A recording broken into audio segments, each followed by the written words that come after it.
صلوات أعوذ بالله من الشيطان الرجيم. بسم الله الرحمن الرحيم.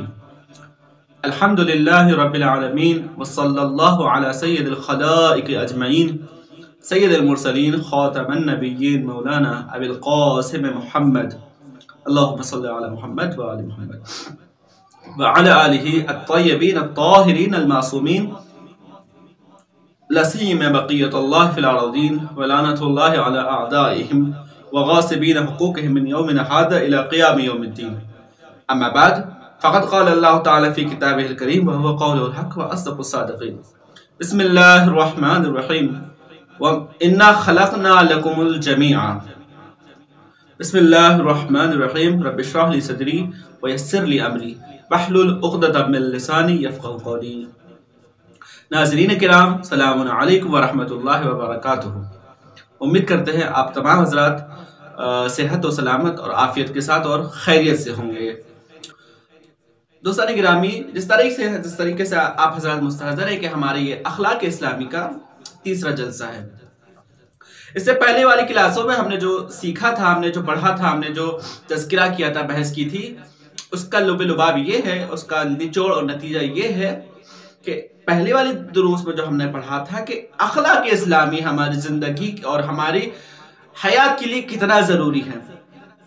اس کے لیے ہم نے رہبر کائنات سید دو عالم نبی کریم کی زندگی کو دیکھا تھا کہ آپ کی زندگی میں کس طریقے سے آپ نے اپنی ساری زندگی میں اخلاق عظیم کا مظاہرہ فرمایا تھا، کہ آپ نے اپنی ساری زندگی اپنے نبوت کے اعلان بلکہ 60 سال کی زندگی میں 40 سال تک صرف اور صرف آپ نے اپنے اخلاق کا نمونہ دکھا، اپنے اخلاق کا اظہار فرمایا. اس کے بعد آپ نے خدا کے پیغامات کا انتشار کرنا شروع کیا.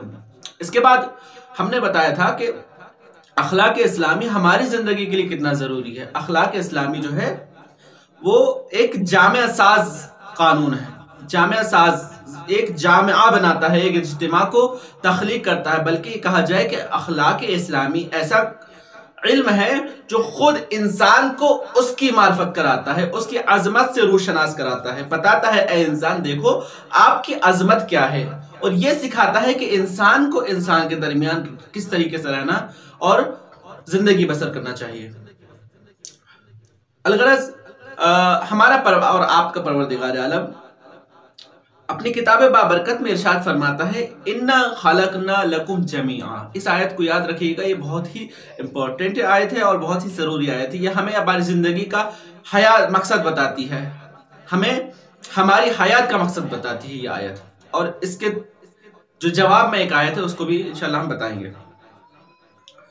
ہم نے اس سے پہلے والی دروس میں پڑھا تھا کہ اخلاق اسلامی جو ہے 3 بخش میں منقسم ہوتا ہے، 3 بخشوں میں تقسیم کیا جاتا ہے. پہلی چیز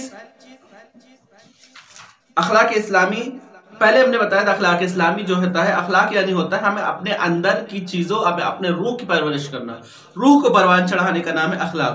اور اخلاق اور آداب یہ 2 چیزیں ایک لازم و ملزوم ہیں.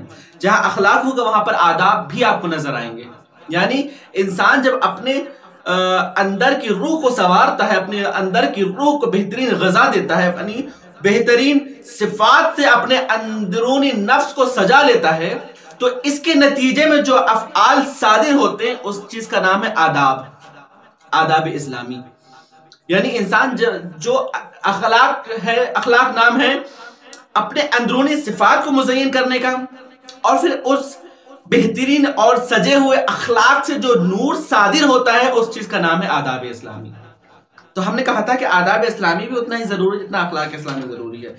بس شرط یہ ہے کہ ہمیں پہلے اخلاق کو استعمال کرنا پڑے گا، یعنی اپنے اندرونی صفات کو بہتر بنانا پڑے گا، تو اس کے بعد ہمارے آداب اسلامی خود بخود بہتر ہوتے چلے جائیں گے. ہم نے بتایا تھا کہ اخلاق اسلامی آداب اسلامی 3 بخش میں تقسیم ہوتا ہے. پہلا کیا؟ ارتباط بخدا، یعنی خدا کے ذریعے سے ارتباط پیدا کرنا، خدا کے ذریعے سے ہم کس طریقے سے رابطہ پیدا کریں، اس کا اپنے اور اپنے خالق کے درمیان جو ایک ارتباط ہوتا ہے اس کو کس طریقے سے ہم مہیا کریں یا اسے کس طریقے سے بہتر اور مضبوط بنائیں. خدا اور اپنے بندے کا رشتے کو کس طریقے سے مضبوط بنانے کا نام ہے پہلی قسم. دوسری قسم ہے انسان در ارتباط با دیگران، انسان با ارتباط با خودش، یعنی انسان کس طریقے سے اپنے ساتھ ارتباط پیدا کرے. آداب کیا ہے اس چیز کے؟ انسان کس طریقے سے خود کو پہچانے، خود سے کس طریقے سے ارتباط پیدا کرے. اور تیسری چیز تھی ارتباط، آداب اسلامی در ارتباط با اجتماع، یعنی انسان دوسروں کے درمیان کیسے ارتباط پیدا کرے. یہ تین چیزیں تھیں. انشاءاللہ اس کے پہلی قسمت پہ آج ہم بحث کریں گے. آداب ایک ایسا علم ہے، اخلاق ایک ایسا علم ہے جو ہمیں سارے علوم سے بے نیاز کر دیتا ہے. یا یہ کہا جائے اگر سارے علوم کو ایک جگہ رکھ دیا جائے اور اخلاق کو ایک جگہ رکھ دیا جائے تو اخلاق کا پلڑا سب سے زیادہ بھاری ہوگا. وہ کیوں؟ وہ اس لیے کیونکہ ہمارے استاد محترم فرماتے تھے کہ ہم نے ان سے سوال کیا کہ اخلاق کیوں اتنا ضروری ہے، تو آپ نے فرمایا کہ شیطان کی ہسٹری تمہیں پتا ہے؟ میں نے کہا ہاں حضور مجھے شیطان کی ہسٹری پتا ہے. انہوں نے کہا کہ آپ کو معلوم ہے کہ شیطان کے پاس کتنا علم تھا؟ دیکھیے شیطان کے پاس کتنا علم تھا، بہت زیادہ علم تھا. اتنا علم تھا کہ وہ فرشتوں کے صفوں میں جا کے کھڑا ہو گیا ہے نا. پھر اس کے بعد کیا فرمایا؟ کتنی زیادہ کتنا بڑا عابد تھا، عبادت گزار تھا شیطان. کہا بہت بڑا عابد. اس کے لیے کہا جاتا ہے کہ دنیا کے چپے چپے میں اس کے سجدوں کے نشان تھے. ساری دنیا میں اس نے سجدوں سے بھر دیا تھا خدا کی دنیا کو. عابد تو بہت بڑا تھا، بہت بڑا عابد تھا، بہت بڑا عالم تھا. لیکن ہمارے استاد نے فرمایا اس کے پاس علم بھی بہت زیادہ تھا، اس کے پاس عبادت بھی بہت زیادہ تھی، لیکن شیطان اخلاق سے بالکل عاری تھا. اخلاق اس کے پاس ذرا بھی نہیں تھا. ہمارے استاد نے بتایا بس اسی طریقے سے جس طریقے سے شیطان کے پاس علم تھا لیکن اسے نجات نہیں دلا پایا. اس کے پاس عبادت تھی لیکن وہ عبادت اس کے کام نہ آ سکی. کیوں؟ کیونکہ اس کے پاس اخلاق نہیں تھا. وہ اخلاق سے عاری تھا، اس کا دامن اخلاق سے خالی تھا. اگر اس کے پاس اخلاق ہوتا تو یہ دونوں چیزیں اس کے کام آ جاتی. اتنا ضروری ہے بس ہمارے استاد بتاتے ہیں سارے علوم کی جو چابی اور کنجی ہے اسے اخلاق کہا جاتا ہے. اس لیے ہماری زندگی میں اخلاق کا ہونا بے حد ضروری ہے. ہمیں آداب اسلامی کا جاننا بے حد اور بے حد ضروری ہے. تو پہلی جو قسمت تھی ہماری وہ تھی ارتباط با خدا، یعنی بندہ اپنا رشتہ اپنے پروردگار اپنے خالق سے کس طریقے سے مضبوط کر سکتا ہے. اس کے لیے ہم نے جو سرنامہ کلام کا انتخاب کیا تھا پروردگار عالم سورہ بقرہ میں دوسرے سورہ میں قرآن مجید کے ارشاد فرماتا ہے کہ انا خلقنا لکم الجمیع. یعنی کیا؟ یعنی اللہ تعالی ارشاد فرماتا ہے کہ ہم نے ساری چیزیں، یہ ایک چھوٹا سا جملہ ہے انا خلقنا لکم جمیع. یہ جمیع ایک لفظ ہے لیکن یہ اتنا ہے 4 لفظوں کا لفظ، لیکن اس کے اندر ساری چیزیں خداوند عالم نے پوشیدہ کر دی ہیں. ساری چیزیں انا خلقنا لکم جمیعا، یعنی ہم نے ہر چیز، ابھی آپ اس کو ہر چیز کو کتنا بھی زیادہ پھیلا لیجئے، ہم نے ہر چیز کو تمہارے لیے پیدا کیا ہے. اللہ انسانوں سے مخاطب ہو کر ارشاد فرماتا ہے کہ انا خلقنا لکم جمیعا، اے انسانوں، اے میری مخلوق اعظم، ہم نے ہر چیز کو تمہارے لیے پیدا کیا ہے. اور دوسری جگہ ارشاد فرماتا ہے سبحان الذی سخر لنا ھذا، کہ اس نے ساری چیز کو تمہارے لیے مسخر کر دیا، یعنی تمہارے تابع بنا دیا، انسانوں کے تابع بنا دیا. یعنی کیا؟ یعنی انسان کو اللہ تعالیٰ نے اتنی زیادہ نعمت، ان تعدوا نعمت اللہ فلا تحصوها، اگر تم اللہ کی نعمتوں کو گننا شروع کر دو نا فلا تحصوها، تو تم اس کا شمار ہی نہیں کر سکتے. اب آپ جو جمیعہ کی تفسیر کرنا شروع کر دیں، جمیعہ یعنی کیا؟ جمیعہ یعنی سارے کے سارے سمندر اے انسان تیرے لیے پیدا کیا. جمیعہ یعنی کیا؟ سارے درخت اور سارے جنگل میں نے تیرے لیے پیدا کیا. جمیعہ یعنی کیا؟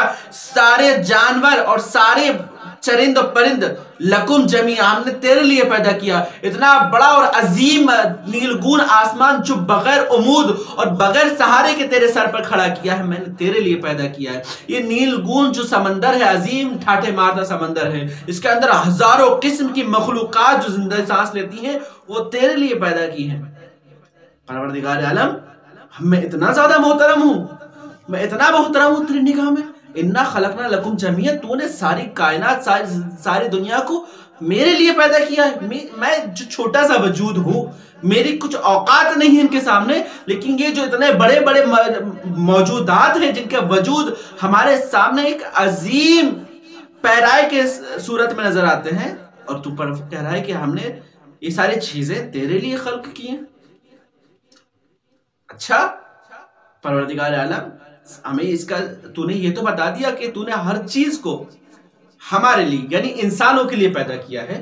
اب سوال دوڑتا ہے, سب تو نے یہ بتا دیا کہ ساری چیزوں کو جب تو نے ہمارے لیے پیدا کیا ہے, اب یہ بھی بتا دیا خدایا کہ تو نے ہمیں کیوں پیدا کیا, ہمیں پیدا کرنے کا مقصد کیا ہے. تو نے ساری چیزوں کو پیدا کرنے کا مقصد تو گنا دیا کہ ساری چیزوں کو پیدا کرنے کا مقصد الانسان, انسان ہیں, انسانوں کے لیے ہم نے ساری چیزیں پیدا کی. تو یہ بھی تو بتا خدایا یہ انسان کس لیے پیدا کیے ہیں. جب ہم نے یہی سوال قرآن اللہ کی کتاب میں دیکھا, قرآن میں دیکھا, تو قرآن نے صراحتاً اس کا جواب دیا کہ ساری چیزوں کو پیدا کرنے کا مقصد تو بتا دیا کہ ساری چیزوں کو پیدا کرنے کا مقصد انسان ہے. اب انسان کو پیدا کرنے کا مقصد خدا نے دوسری آیت میں ارشاد فرمایا کہ وَمَا خَلَقْتُ الْجِنَّ وَالْإِنسَ إِلَّا لِيَعْبُدُونَ, کہ ہم نے انسان اور جنات کو تو پیدا ہی نہیں کیا, لیکن مقصد یہ ہے کہ إِلَّا لِيَعْبُدُونَ, صرف اور صرف یہ کہ وہ میری عبادت کریں, میری بندگی کریں, میری عبدیت میں آ جائیں. دیکھیے یہ ہے انسان کی تخلیق کا مقصد. ساری کائنات کو خدا نے انسانوں کے قدموں میں لا کے چھوڑ دی. اب یہ سب اتنی نعمتیں دینے کے بعد بھی خدا ارشاد فرماتا ہے کہ یہ ساری تمہارے لیے ہیں, تم سے صرف ایک سوال, انا خلقنا لکم جمیعا, آیا راضی ہستید کہ عبد ما باشید, کہ تم راضی ہو کہ میرا بندہ بن جاؤ, کہ آپ راضی ہیں کہ میری عبدیت میں آ جائیں, میری بندگی میں آ جائیں. اگر ہم اس آیت کا خلاصہ کریں گے تو ہمیں کچھ چیزیں نظر آئیں گی. سب سے پہلی چیز ہے انا خلقنا لکم وما خلقت الجن والانس الا لیعبدون. میں جو عبدیت ہے, عبدیت یعنی کیا؟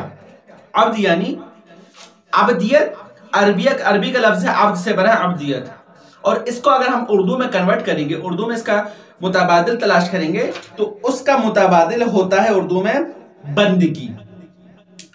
بندگی یعنی کیا ہوتا ہے؟ جب اہل لغات اور اہل مبصرین سے پوچھا گیا کہ بندگی یعنی کیا ہوتا ہے, عبدیت یہ یعنی کیا ہوتا ہے, تو انہوں نے اس کا جواب دیا ہے کہ آن رب معنی خضوع و تذلل گرفتیاند, یعنی عبدگی کا معنی کہا ہے کہ اپنے آپ کو کسی کے سامنے ذلیل محسوس کرنا, اپنے آپ کو چھوٹا محسوس کرنا, اپنے آپ کو کمتر اور ظریف چھوٹا سمجھنے کا نام ہے عبدیت. عبدگی یعنی بندگی, یعنی کسی کا بندہ بن جانا, یعنی تو میرا آقا اور میں تیرا بند, میرا سارا وجود تیرے احاطے میں ہے, تیرے قبضے قدرت میں, تو جو چاہتا ہے وہ میرے ساتھ کر سکتا ہے. اس کا نام ہے, یہ تسلیم کر لینے کا نام ہے بندگی. اب اس کا ہدف کیا ہے؟ ہدف ہے آفرینش, یعنی اور اگر ہم اس کا معنی دیکھیں گے تو اگر ہم اماموں کی احادیث میں عبدیت کے معنی دیکھیں گے تو امام نے بھی اس کی تشریح کی ہے. حضرت امام جعفر صادق علیہ السلام سے کسی نے پوچھا کہ جناب عنوان بصری نے عبدیت کا معنی پوچھا کہ عبد خدا کس طریقے کا ہونا چاہیے. انسان جب اللہ کی بندگی میں داخل ہونا چاہے تو اسے کس طریقے کا تصور کرنا چاہیے, اپنے نزدیک اپنے آپ کو کیا سوچنا چاہیے. تو امام جعفر صادق علیہ السلام نے جناب عنوان بصری سے ارشاد فرمایا تھا کہ قلت یا ابا عبداللہ, اے امام صادق علیہ السلام, ما حقیقت العبودیہ, عبادت کی حقیقت کیا ہے؟ امام صادق سے عنوان بصری نے پوچھا ما حقیقت العبودیہ, قال ثلاثۃ اشیاء. امام جعفر صادق علیہ السلام نے ارشاد فرمایا کہ عبادت کی حقیقت الثلاثۃ اشیاء، کہا کہ عبادت کی حقیقت 3 چیزیں ہیں. کیا ہے؟ پہلی چیز ان لا یری العبد لنفسه فیما خولہ اللہ مالکہ. عبدیت کی نشانی، عبادت کی نشانی، انسان کس طریقے سے اپنے آپ کو بندہ تصور کر سکتا ہے؟ امام نے فرمایا پہلی نشانی یہ ہے کہ اللہ یری العبد لنفسه فیما خولہ اللہ مالکہ، کہ انسان جو چیزیں بھی پروردگار عالم نے اس کی قبضے میں دی ہیں، جو نعمتیں بھی اللہ تعالیٰ نے بندے کو عنایت فرمائی ہے، اس کے بارے میں یہ نہ خیال کرے کہ یہ میری چیزیں ہیں، بلکہ کیا فیما خولہ اللہ ملکہ، اس کو اپنے آپ کو اس چیزوں کا مالک تصور نہ کرے، بلکہ یہ چیزیں سوچے کہ میں اس کا بندہ ہوں اور بندگی کے اظہار میں پروردگار عالم نے مجھے یہ ساری نعمتیں بخش دی ہیں، بلکہ اس کا حقیقی مالک وہ خداوند عالم ہے. ہر چیز یعنی وہ خود اپنی ذات کو بھی اللہ کی ملکیت تسلیم کرے، اپنے بیٹے، اپنے اولاد، اپنے ماں باپ، اپنی زوجہ، اپنا بھائی بہن، گھر والے، گھر، اولاد، گاڑی، بنگلہ، جو بھی چیز نعمتیں اس کے پاس ہے، سب سے پہلا تصور یہ کرے کہ فیما خولہ اللہ ملکن، یہ ساری چیزیں جو خدا نے مجھے دی ہیں میں اس کا مالک نہیں ہوں، بلکہ اس کا مالک حقیقی پروردگار عالم ہے. کیوں؟ کیونکہ لأن العبد لا یکون لہ ملکن. کیوں؟ کیونکہ امام فرماتے ہیں کہ ان العبد لا یکون لہ ملکن، کہ کسی بندے کے پاس کوئی ملکیت ہوتی ہے کیا؟ کوئی ایسا بندہ دیکھا ہے جس کے پاس ملکیت ہو؟ بندہ وہ ہوتا ہے جو اپنی مالک کی ملکیت میں زندگی بسر کرے. کسی بندے کی کوئی ملکیت نہیں ہوتی. انسان اگر اپنے آپ کو خدا کا بندہ محسوس کرے تو اس کو یہ تصور کرنا چاہیے کہ یہ ساری چیزیں خدا کی دی. اور بس یہ جان لیجیے عزیزان محترم، انسان جب اپنے آپ کو خدا کا بندہ محسوس کر لے گا نا، اپنے آپ کو خدا کا خالص بندہ بنا لے گا نا، تو ہر چیز کی عبدیت سے آزاد ہو جائے گا، ہر چیز کی عبدیت سے بے نیاز ہو جائے گا. ایک شرط ہے، انسان اللہ کا بندہ ہو جائے. خدا پھر کسی کا بندہ بننے، آپ کو کسی کے سامنے مجبور نہیں کر سکتا، کیونکہ آپ نے اپنے مالک خدا کو بنا دیا. اور عبد کی نشانی یہ ہوتی ہے کہ اس کی ساری ضروریات اس کے مالک کے اوپر ہوتی ہیں، مالک کے ذمہ ہوتی ہیں. بس اپنے آپ کو اپنا مالک خدا کو تسلیم کر لیں، مالک حقیقی مطلق مالک سے تصور کر لیں، پھر دیکھیں خدا کیسے آپ کی ضروریات، بلکہ ضروریات سے زیادہ آپ کو عطا فرماتا ہے. دوسری چیز یرون المال مال اللہ، اور اپنے مال کو کس کا مال سمجھے؟ یرون المال مال اللہ، اپنے مال کو خدا کا مال سمجھے. یدعون حیث امرہ اللہ بہ، اپنے مال کو خدا کا مال سمجھے اور اس جگہ پر اپنے مال کو خرچ کرے جہاں پر خداوند عالم نے اسے حکم دیا ہے خرچ کرنے کا. وَلَا يُدَبِّرُ الْعَبْدَ لِنَفْسِهِ تَبْدِيرًا، اور اپنے آپ سے کچھ پلاننگ نہ کرے، اپنے آپ سے نہ بنائے کہ ہاں میں اس مال کا یہ کروں گا وہ کریں گے، بلکہ وہ پلاننگ جو خداوند عالم نے پہلے سے بنا کے انسان کے شکل میں قانون اسلامی کے ذریعے سے بھیجی ہے اس کے مطابق اپنے مال کو خرچ کرے. وَجُمْلَةُ الْإِشْتِغَالِ فِيمَا أَمَرَهُ تعالی بِهِ وَنَّهَاهُ عَنْهُ، اور تیسری چیز یہ ہے انسان کی عبدیت کی کہ اپنی زندگی کا محور صرف اور صرف یہ بنا لے کہ جملۃ الاشتغال، اس کا اشتغال، اس کی مشغولیت صرف یہ ہونا چاہیے کہ خداوند عالم نے مجھے کس چیز کا حکم دیا ہے اور کس کس باتوں سے روکا ہے. یعنی جو خدا نے حکم دیا ہے اسے بجا لائے اور جس باتوں سے خداوند عالم نے اسے روک دیا ہے اسے رک جائے. بس یہی عبادت کا صحیح مفہوم ہے. اس کے بعد انسان اگر اس عبدیت کی منزل پر فائز ہو جاتا ہے نا تو انسان بہترین عبد بن جاتا ہے. لیکن انسان اپنے آپ کو جب عبد بناتا ہے سوچتا ہے کہ عبد یعنی تو سب سے حقیر، لیکن جب وہ یہ نگاہ کر لینا کہ وہ عبد تو بن رہا ہے، وہ بندہ تو بن رہا ہے، لیکن کس کا بندہ بن رہا ہے، تو وہ سب سے عظیم مرتبت پر فائز ہو جاتا ہے. کیوں؟ کیونکہ جو مرتبہ، جو مقام اگر خدا کے نزدیک محترم ہے نا، وہ بندگی کا مقام ہے، وہ عبدیت کا مرتبہ ہے. کیوں؟ اس کی دلیل کیا ہے؟ اگر میں نے یہ کہا ہے نا کہ انسان خدا کے نزدیک اگر کوئی مقام محترم ہے تو وہ بندگی کا مقام محترم ہے۔ اس کی وجہ یہ ہے کہ جب ہم نماز میں تشہد پڑھتے ہیں نا، کائنات کی سب سے عظیم شخصیت کا نام کیا ہے؟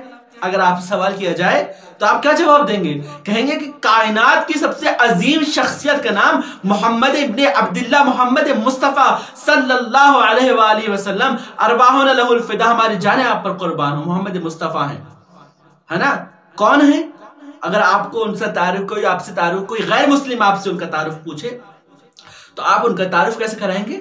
نبی خدا ہیں، حبیب خدا ہیں، رسول خدا ہیں، امام الانبیاء ہیں، سارے کائنات کے مالک ہیں، ہماری لیے شریعت اسلام کے پانی ہے، شریعت اسلام کو لانے والے ہیں۔ اتنے بڑے بڑے مقام ہیں، ہے نا؟ اتنے بڑے بڑے مرتبے ہیں، یہ سب خود نبی کریم کو یہ سب مرتبے ملے ہیں۔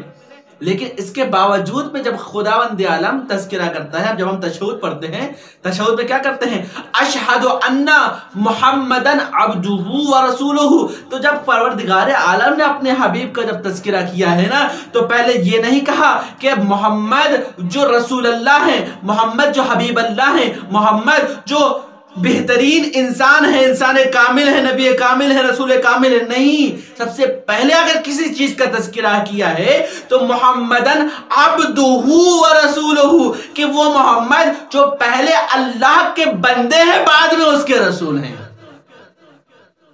اللہ نے عبدگی، بندگی پہلے بندگی کا تذکرہ کر کے بتا دیا کہ میرے حبیب کا جو سب سے بڑا محترم جو مقام و مرتبہ ہے وہ بندگی کا ہے۔ بندگی کے سب سے اعلیٰ مقام پر فائز تھے محمد مصطفیٰ۔ جب وہ مقام پر فائز ہو گئے تب اللہ تعالیٰ نے آپ کو نبوت اور امامت کے منصب پر فائز کیا۔ بندگی کا مرتبہ بہت عظیم مرتبہ ہے۔ انسان اگر اپنے آپ کو خالص بندہ خدا بنا لے، شرط یہ ہے کہ انسان اپنا ارتباط پیدا کرے اپنے رب سے، کیونکہ رب ہم سے بہت محبت کرتا ہے، ذات محسن بہت محبت کرتا ہے۔ وہ صرف دیکھنا چاہتا ہے تم کچھ نہ بنو، تم اس کے بندے بن جاؤ۔ بندے یعنی وہ بن جاؤ کہ اس کے حکم کے سامنے تسلیم ہو جاؤ، پھر دیکھو وہ کیا کمال کراتا ہے، وہ کیا کمال دکھاتا ہے۔ حضرت آیت اللہ بہجت نے بہت بہترین بات کی تھی۔ آیت اللہ بہجت جو عارف یگانہ میں شمار کیے جاتے ہیں، عارف یعنی وہ جو کھلی آنکھوں سے ہم نہیں دیکھ سکتے، عارف اسے کہتے ہیں جو ہم کھلی آنکھوں سے نہیں دیکھ سکتے، وہ بند آنکھوں سے دیکھ لیتے ہیں، اسے کہا جاتا ہے عارف، یعنی پہنچا ہوا جس نے خدا کو پہچانا ہو۔ آیت اللہ بہجت کہتے ہیں کہ ہم نے اپنے سارے وجود کے ساتھ اس کے گناہ کیا، اس کی مخالفت کی، اس کے کہے ہوئے کو ٹھکرایا، اس کو بھول گئے، اس کو فراموش کر دیا، اس کے گناہوں پہ گناہ کرتے رہے، لیکن اس کے باوجود بھی اس نے اپنی نعمتوں کو ہم سے نہیں چھینا، اپنی نعمتوں کو ہم پر کم نہیں کیا۔ لیکن عزیزان محترم، آیت اللہ بہجت فرماتے ہیں کہ جب اس نے اپنے گناہ کرنے کے بعد اپنی نعمتوں کو نہیں چھوڑا تو سوچو اگر ہم اس کے خالص بندے بن جاتے تو وہ ہمارے اوپر کتنا مہربان ہوتا، کتنا مہربان ہوتا۔ عجیب بات ہے، خدا ہم سے محبت کرتا ہے، چاہتا ہے کہ ہم بندے بن جائیں، ہم بندگی کے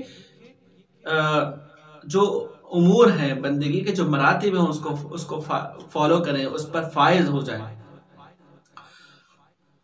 ایک بندگی خداوند عالم کتنا چاہتا ہے اپنے بندے سے، دیکھیے چاہے وہ شریعت محمدی ہو، چاہے وہ شریعت موسیٰ ہو، عیسیٰ ہو، چاہے وہ کسی بھی نبی کی شریعت ہو، سب انسانوں سے خداوند عالم محبت کرتا ہے۔ اس کی ایک مثال یہ ہے کہ جناب موسیٰ علیہ السلام کا دور ہے، جناب موسیٰ میں ایک شخص تھا قارون، جس کے پاس کوئنٹلوں سے دولت تھی، جس کے پاس اتنی چابی تھی کہ 70 افراد صرف اس خزانے کی چابیوں کو لے کے گھوما کرتے تھے، لیکن خدا کو فراموش کر بیٹھا تھا۔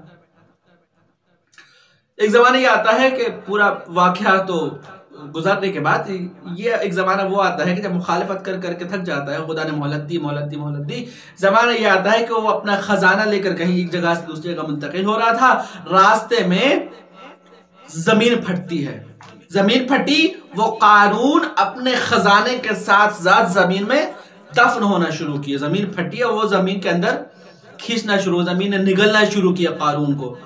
اب قارون نے جناب موسیٰ علیہ السلام کو آواز لگائی، دیکھیے خدا کی عنایت، دیکھیے گا دشمن خدا ہے نا، دشمن کے خدا کا دشمن ہے۔ اس کے بعد اس کے بعد جناب موسیٰ کو آواز دیتا ہے، اے موسیٰ مجھے بچا لو۔ موسیٰ نے توجہ نہیں کی، اے موسیٰ میری دستگیری کرو۔ موسیٰ نے نہیں بچایا۔ دوسرا میں ایک مرتبہ بلایا، 2 مرتبہ بلایا، تیسری مرتبہ استغاثہ کی، کہا اے موسیٰ مجھے بچا لو، لیکن موسیٰ نے علیہ السلام نے اس قارون کو نہیں بچایا۔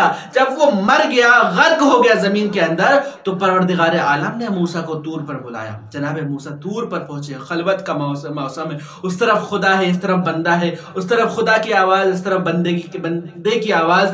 اب پروردگار عالم نے جناب موسیٰ سے سوال کیا، اے موسیٰ یہ بتاؤ قارون نے تمہیں بلایا تھا، تمہیں پکارا تھا مدد کے لیے؟ کہا ہاں خدایا، قارون نے مجھے مدد کے لیے پکارا تھا۔ کہا موسیٰ قارون نے تمہیں 1 نہیں 2 نہیں بلکہ 3 مرتبہ قارون نے تمہیں پکارا کہ اے موسیٰ مجھے بچا لو، اے موسیٰ مجھے بچا لو، اے موسیٰ مجھے بچا لو، لیکن اس کے بعد بھی تم نے قارون کو نہیں بچایا۔ جناب موسیٰ نے ارشاد فرمایا، خدایا اگر وہ میرا دشمن ہوتا نا تو ہرگز میں اسے بچا لیتا، قطعاً میں اسے بچا لیتا، لیکن کیا کروں خدایا، وہ میرا دشمن نہیں تھا، وہ تیرا دشمن تھا، اس لیے میں نے نہیں بچایا۔ اب پروردگار عالم ارشاد فرماتا ہے، اے موسیٰ قارون نے تمہیں 1 نہیں 2 نہیں بلکہ 3 مرتبہ آواز لگائی، 3 مرتبہ تم سے استغاثہ کیا کہ موسیٰ مجھے بچا لو، کہ لیکن تم نے نہیں بچایا۔ ایک کاش اے موسیٰ وہ قارون صرف 1 مرتبہ اپنے رب کو پکار لیتا۔ قارون، اے موسیٰ صرف 1 مرتبہ بھی وہ قارون مجھے پکار لیتا نا تو میری عزت کی قسم میں ضرور اسے بچا لیتا، اگرچہ کہ وہ میرا دشمن تھا۔ لیکن کیونکہ وہ بھول سکتا ہے کہ میں اس کا رب ہوں، لیکن میں نہیں بھول سکتا کہ وہ میرا بندہ ہے۔ اتنا بس یہ ابدیت ہے۔ حقیقت یہ ہے کہ ہمیں اپنے رب کو پہچاننا ہے، یہ احساس کرنا ہے کہ خدا ہم سے کتنی محبت کرتا ہے۔ زندگی بھر ہم گناہ کرتے ہیں۔ ہم کہتے ہیں کہ ماں اپنے بندے سے کتنی محبت کرتی ہے،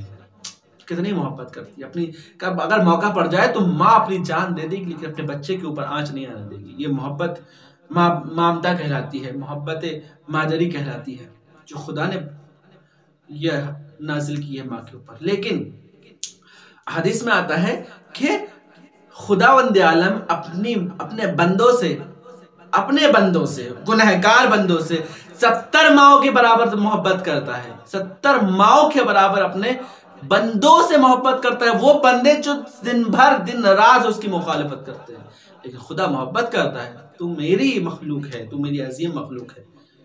روز 5 مرتبہ کا اس نے شیڈیول بنایا ہے، چلو میں 5 مرتبہ اسے آواز دوں گا، میں 5 دن بھر میں 5 مرتبہ اسے اپنی بارگاہ میں بلاؤں گا، کبھی تو آئے گا۔ نہیں آیا، گناہ کر بیٹھا، اس کے بعد بھی انتظار میں لگا رہتا ہے کہ میرے بندے تو اتنا گناہ کر بیٹھا، ساری زندگی گناہ کرتا رہا ہے، کبھی تو آئے گا تو استغفار کر دے۔ اتنا گناہ کرنے کے بعد بھی تو جب مصلی پر بیٹھے گا اور اپنی آنسو بھری آنکھوں سے صرف 1 مرتبہ کہہ دے گا استغفر اللہ ربی واتوب الیہ، تو میری ربوبیت کی قسم تیرے سارے گناہوں کو بخش دوں گا۔ تم نے اتنا ہی گناہ کیا، صرف 1 استغفار تمہیں بخشنے کے لیے کافی ہے، لیکن ضرورت ہے کہ تم 1 قدم آگے بڑھاؤ۔ خدا کہتا ہے کہ تم جب 1 قدم آگے بڑھاؤ گے تو میں 10 قدم تم سے آگے بڑھتا ہوں۔ تم کوشش کرو گے، میں اسے اتمام پہ پہنچاؤں گا۔ شرط یہ ہے کہ ابتدا تمہارے طرف سے ہونا چاہیے۔ تم ابتدا کرو بندہ بننے کی، میں تمہیں بندہ بنانے کی صلاحیت دوں گا۔ تم کوشش کرو، تم 1 قدم آگے بڑھو میری طرف، میں 10 قدم تمہاری طرف آگے بڑھوں گا۔ وَمَنْ جَاهَدَ فِينَا لَنَهْدِيَنَّهُمْ سُبُلَنَا، جس نے میری طرف کوشش کی پھر میرے اوپر ہے۔ وَمَنْ جَاهَدَ فِينَا لَنَهْدِيَنَّهُمْ سُبُلَنَا، تو پھر میں اس کو اپنے راستے کی ہدایت کروں گا۔ انسان کوشش ہی نہیں کرتا، بھروسہ ہی نہیں ہے خدا پر۔ انسان اگر یہ سوچ لے کہ ہاں صرف یہ کوشش ہی کرے، آج ہی سے نیت کرے کہ نہیں، جو غلطیاں جو خامیاں میرے اندر ہیں، میں آج یہ ارادہ کرے، صرف ارادہ کرے، دیکھیے گا آپ کے اوپر کل کیا مثبت اثرات ظاہر ہوتے ہیں۔ آج ارادہ کیجئے گا کہ جو میرے اندر جو غلط کام ہے میں آج ترک کر دوں گا اور خدا سے نزدیک ہونے کی کوشش کروں گا۔ دیکھیے کل آپ کے اوپر کیا نئی چیزیں صادر ہوتی ہیں۔ آپ خود اپنے اوپر ایک جدید وجود پیدا کریں گے، اپنے وجود کے اندر ایک نئی کیفیت پیدا کریں گے۔ کوشش کریں، خدا کا وعدہ ہے وَمَنْ جَاهَدَ فِينَا لَنَهْدِيَنَّهُمْ سُبُلَنَا اِنَّا هَدَيْنَاهُ السَّبِيلَ، راستے تو دکھا دیے، چلنا ہمارا کام ہے ہی، اس کے بعد خدا نے راستے بھی بتائے، اِنَّا هَدَيْنَاهُ السَّبِيلَ اِنَّا مَشَاكِرَ وَإِمَّا كَفُورًا، راستے بتائے، اختیار دیا، اس کے بعد یہ نہیں کہا کہ چلو ہاں اب تمہیں چلنا ہے، اس کے بعد یہ بھی کہا ہے کہ اگر تم بولو گے تو ہم تمہارا ہاتھ بھی پکڑ لیں گے۔ خدا اپنے ہاتھ پکڑ کے تمہیں راستہ دکھانے کے لیے کوشش میں ہیں، لیکن ہم ہیں جو اپنی نافہمی اور اپنے فراموشی کے عالم میں بیٹھے ہوئے ہیں، خدا کو بلا بیٹھے ہیں۔ خدایا کبھی ایسا موقع نہ لانے دینا کہ ہم اپنے وجود سے تیرے وجود کو بلا بیٹھے، تیرا وجود ہمارے وجود سے منسلک ہے، ہمارا وجود تیرے وجود سے منسلک ہے، اگر تو نہیں تو کچھ نہیں۔ خداوند عالم سے یہی دعا ہے کہ پروردگار عالم ہمیں اپنی معرفت عطا فرما، اور اپنے معرفت کے صدقے میں اپنے رسول کی معرفت عطا فرما، اپنے رسول کی معرفت کے صدقے میں ہمیں اپنی حجت آخر کی معرفت عطا فرما۔ وَإِن لَمْ تَعْرِفْ حُجَّتَكَ ضَلَلْتُ عَنْ دِينِكَ، خدایا اگر تو نے اپنی حجت کی معرفت ہمیں عطا نہیں فرمائی تو ہم اپنے ہی دین میں ذلیل ہو جائیں گے۔ والسلام علیکم۔